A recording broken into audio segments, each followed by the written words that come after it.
Technology from home to school, the pros and cons of internet and how it has changed society, education, and the way we communicate.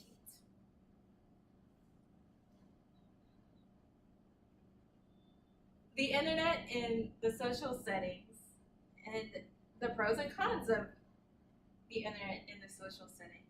Pros, it can help people stay connected with friends and family who are far away from each other or who are at a distance through apps and web pages like Facebook, WeChat, um, Skype, and WhatsApp. The cons of this are that people aren't paying enough attention to each other anymore. Everyone is just staring at their phones or tablets at the dinner table.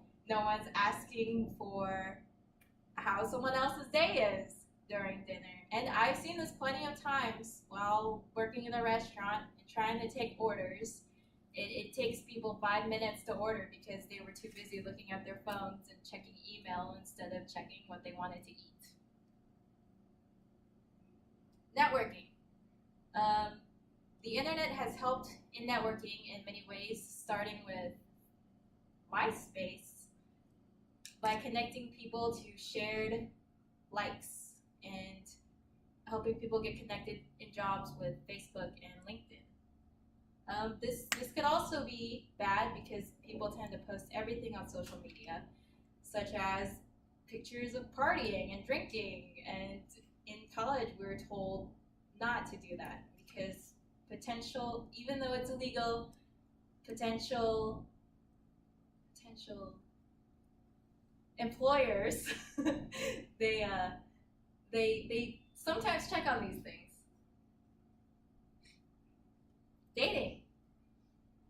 The internet has made dating easier as well as harder because we have the cons such as catfishing or someone not really being who they say they are on the internet. But we also have the pros, which could include getting to know someone online through their profiles before actually meeting them, but that's if you trust their online profiles first. Another bad thing is, oops, I forgot to change. The cons are,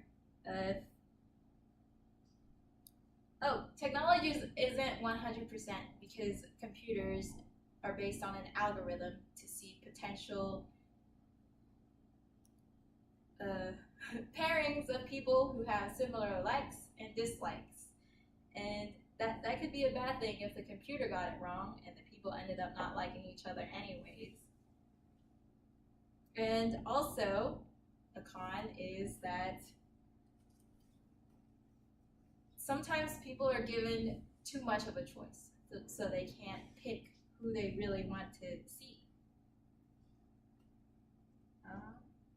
It's not just a concept anymore, but it's a reality with the Internet of Things. What happened to that slide?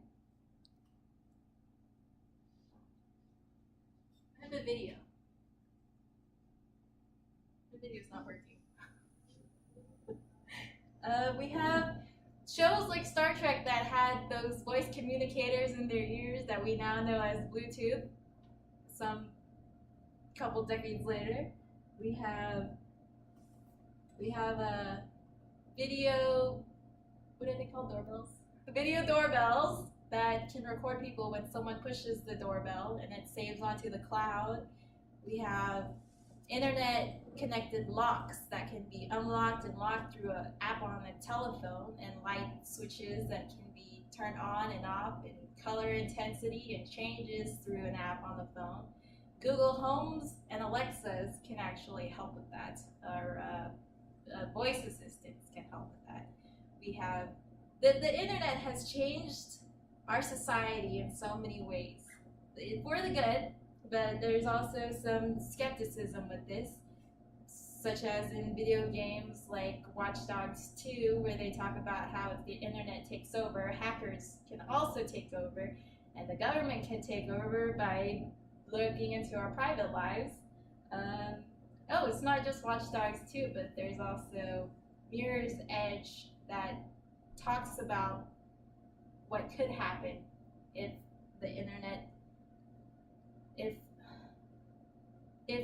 the wrong people decide to hack into our devices.